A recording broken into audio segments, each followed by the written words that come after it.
Hi, hey, hello. This is the Triple D's or Daddy daughter discussion. I'm Tyron. I'm Giselle. And today we're going to be talking about some of our viewers asked how we have such an open dialogue. Exactly. We have an email. I'm gonna put out my email. She'll put out hers. Mine is Tyron Tyron Sutton Sutton, the number one at gmail.com. Mine's Giselle Giselle.Sutton at iCloud.com. And so I gave that out because people have been reaching out, enjoying our content. And one of the questions that they asked me was, how have we established this type of relationship? Right. And I got to be honest with you, I'm about to be very, very vulnerable because I thought about it and I was like, now I understand why I start really, really like having conversations not only with you, with your sisters. But I'll let you start off. Oh, for me, I had to get to know you and mom. Because, like, when I was younger, I didn't even know you had a name. I only saw you as dad. I didn't even know what dad meant.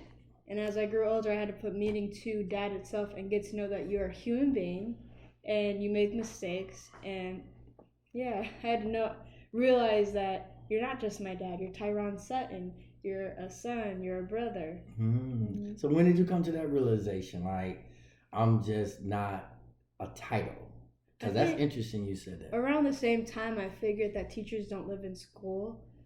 that. So Yeah. that's probably around what, fourth, fifth grade, third Mm-hmm. grade? Yeah. Okay. Well, for me, like I said, I'm going to be very vulnerable. I always feel that we always have wake up moments in our lives. Mm. And when you wake up, it's time for you to like challenge yourself and look within and shift and there's some specific changes that you probably make. I've had four significant ones, but I'm gonna speak about the second one. The first one, I won't even go back to the first, third, or fourth. But the second shift is what really started on me on my journey on my path to cultivate and be very intentional in developing a relationship with you and your sisters. What happened? I ended up getting a divorce. I'm deployed, um, and I was for the first time ever. I started seeing things, doing things. Well, let me take that back. I have already seen a lot, but so the first time ever, a lot of things start accumulated that start bothering me, both start filtering up, Mm. and I had to deal with it. Now, how was that a shift? So first time in my life, I realized I looked in. I wasn't a vulnerable man, and people really didn't know me, and I kind of like it like that because I had in my mind people really don't, and I still have a little sliver of that when I'm dealing with people. People only want to know what you show them. They really don't want to know, No. right? So that shift, and so here I am, divorced, lost. Your mother got everything. There's no shade. Me and her mom has a great relationship, but I would tell you it was tumultuous initially. I'm over here. Child support, alimony. I don't have a house. I don't have anything. I mean, y'all came to my house. I didn't have nothing, right? So that was something that the intentionality started. How did it start? I said, well, I can't really get into monetary things because that's what I was kind of dependent on when I was married. I had money, a lot, did, but now I just started trying to be intentional and get to know you ladies, and so and being vulnerable.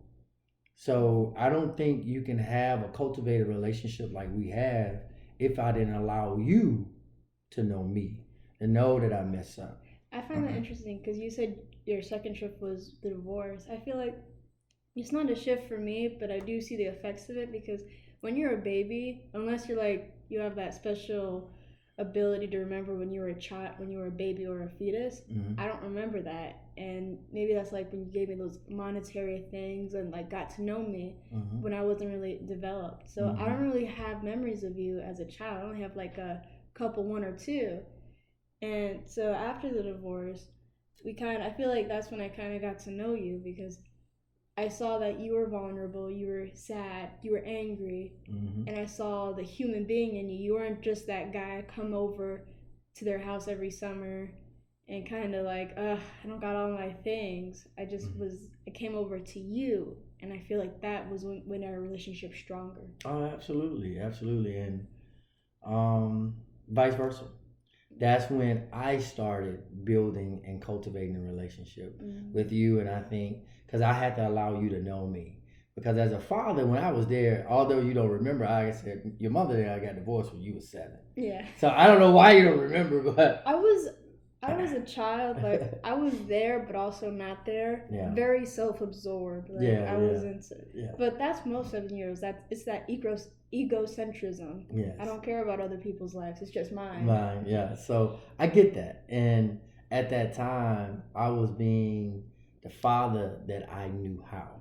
So when that wake up, get up moment happened with me, and then what I'm gonna do about it is that was my attempt to like, okay, I'm just gonna be more intentional in this relationship. And I'm gonna tell you, this is very, very vulnerable. When I was paying all this money doing this, and there was times that I was just flat out broke. And I remember one moment I was like, you know what, I'm just gonna let my girls go and just pay child support and just like that's what's up. But I couldn't. That was a moment of suicide, not suicide like physically me, More like but that cut social. off people that meant a lot in my life. I understand when because people don't understand, it can be very selfish, and it was very selfish of me. That's why I didn't do it. I didn't, but I was close. I was very close, and then I had to realize that what I offer you 3 ladies is much more than I even recognized until I started seeing how you guys have grown into young ladies. So, from what you just said, I would say that you understood what it meant to be a father. It's like even when you want to give up or like draw back, you're like, no, it's not just me anymore. And I feel like when you're a kid, you just call someone a mom or dad without knowing the meaning, like I said earlier. And a parent has to earn that name. Like so when a kid calls you by your first name, it's intentional. You didn't earn it. But I call you dad, father, papa, and you've earned all those names. So I want to thank you for not committing that social suicide with us. Yeah, absolutely. But that was a low moment in my life. Like that was very, very low. But and I'm bold enough to like I'm putting these out on airs, but you guys have I've been very vulnerable with you ladies, and that's changed how I even look at relationships. Because cultivating the relationship we have, you can transfer that to cultivating other relationships. Of course. Whether that's once you start dating or I'm start dating or I don't like to use that word friend loosely because I look at friendship different than some people.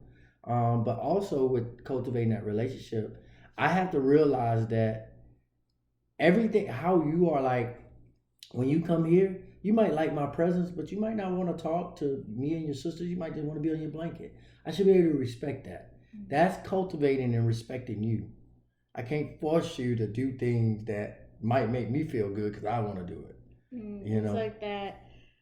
Well, with most relationships, that give and take. You gotta be willing to compromise, but also set your firm boundaries. Yeah, exactly. And then even within compromising, you shouldn't not compromise to the point that it's not you losing who you are.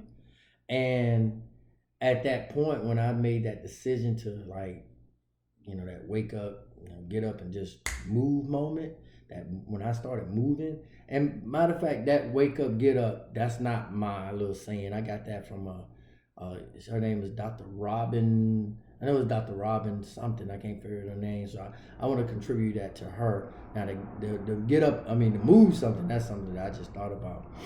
And I just want to give honor to the people that get honor too. But that absolutely helps how you see your relationship. Whether it's so for my friends that are listening and just other people that have asked this question, that's why we're doing this particular podcast, because I think it's value in people understanding that to cultivate a relationship like this, you have to dig within. Mm-hmm. Yeah.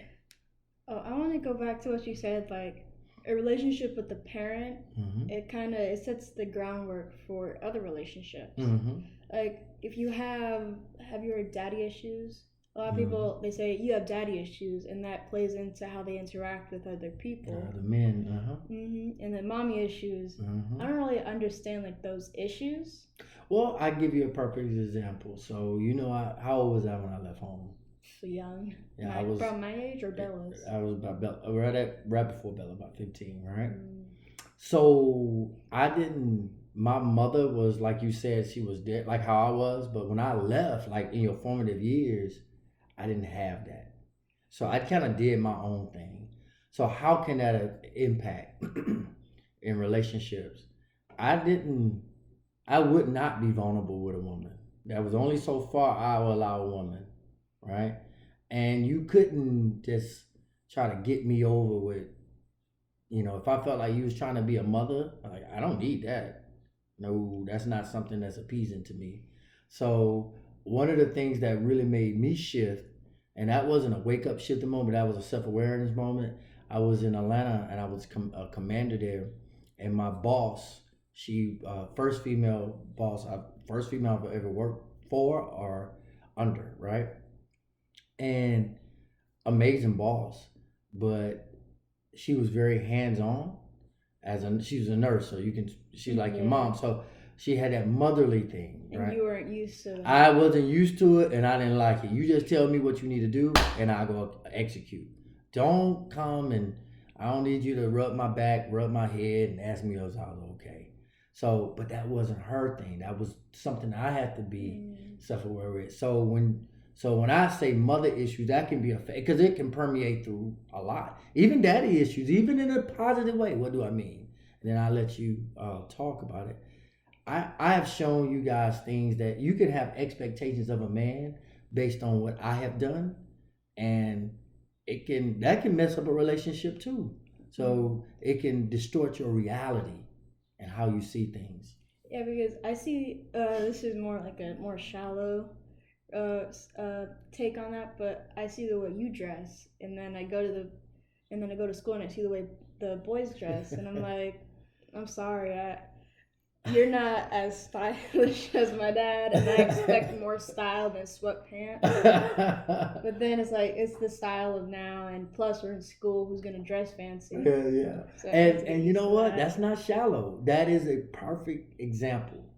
Because aesthetics, like we now, we kind of diving into like a relationship. You having a boyfriend. Aesthetics. Let's be honest. God or Allah, you see somebody like, oh, he has a most amazing heart. He's humble. Oh my God, you don't know that until you really interact. So the first thing initially, you're gonna probably go those looks. So this social norms will have you believe that I'm fortunate attracted to. Now I will say the closer proximity you are with people, like in school, like it could be somebody that's dressed in sweatpants or whatever, but your proximity, you listen to him talk, you getting to know him, and you're like, oh, okay. Yeah, he's more attractive, but that's proximity. But initially you don't have that. Another thing I want to touch on. Trust. Okay. When you said like any motherly figure, was that also trust based? Like you didn't trust anybody? Absolutely. Absolutely. Now I will say, because my mom might listen and other family members, it wasn't like my mother purposely lost my trust.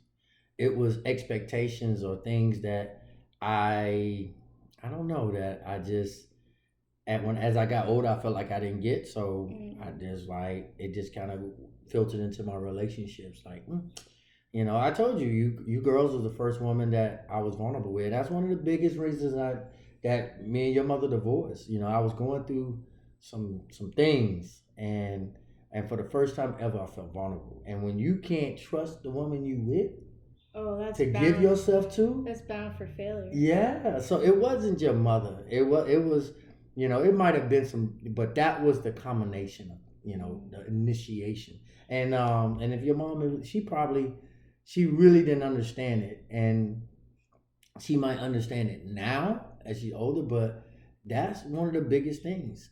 Mm. To go back to when you were a child Mm-hmm. and that trust was lost, and to get back to the topic, I think that trust, it's given when you're born, but it needs to uh, Be get cultivated. cultivated. Like Mm-hmm. if you don't cultivate that trust, it's like that shell. Like okay, they'll feed me, they'll let me drink water, they'll put a roof over my head, but is it that trust like Maslow's hierarchy of needs, that love and care? You got that survival, you got the basics, but like that love and care, it wasn't at that level that you needed for a child. Yeah. So, and that's probably why you felt like, okay, she's not going to give me that. And it's like that you have that schema. Mother doesn't give that love and care. Motherly figures don't give that love and care. Hell yeah. So it was very much that way. Mm-hmm. And honestly, that didn't shift. Not even when I got married. It started shifting when I started birthing your mother started birthing girls. And I could not have that schema. I could not think that way, because to think that way would think that I'm raising women that's going to be that way, and I know that wasn't the case. So I had to shift. That was a wake up moment. I'd say you're welcome. I'm the reason. I'm your a million reasons. You're welcome. So I had to go back and correct. So I said I had 4 wake up moments. So the first one, the second was when you guys started being born, and then the third one was when I was divorced. So that's I had to go back. So but yeah, that was definitely, and that's why I said I'm being a little vulnerable. I don't think you totally understand my intentionalities on why I try to get to know and gotten to know and communicate like I communicate. I don't think I'll understand now, but if I ever have my own kids, I think I'll understand. Like when you look at a baby you just gave birth to, and you see it's like, oh my god, I have to take care of this little human for the rest of my life, and I have to watch them grow and become their own human. Yep. And I think that's an experience that's just it changes people. It changes, and it definitely changed me, and for the better. For the better. I don't regret. I always tell people there are things that yes I probably would do different, but then again, if I had those regrets, maybe I wouldn't be the man I am today. So I guess I have regrets if I'm not happy in who I am as a man. Not saying that I'm not continuously growing, because I am. I'm continuously growing as a man, and will continue to grow as a man. So, but you know what? We didn't even ask each other. We just started diving in about our week. Oh my god, you're right. You was ready for this. I was. Like, I've been thinking about the conversation in my head. I'm sorry. How was your week? No. It's all good.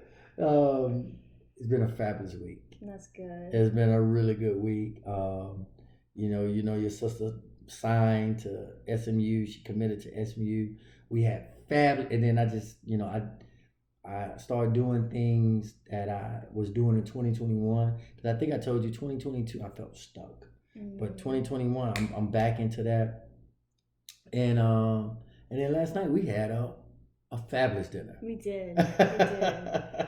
We went to Bliss, and I had duck, and it had this sauce. It was like strawberry something, Saint Blanc or something. It was delicious. It was like the right amount of spiciness, and it had a little strawberry salad to the side, but I didn't like it. Oh, it had arugula. A little arugula, yeah. I'm not into arugula, I'm sorry.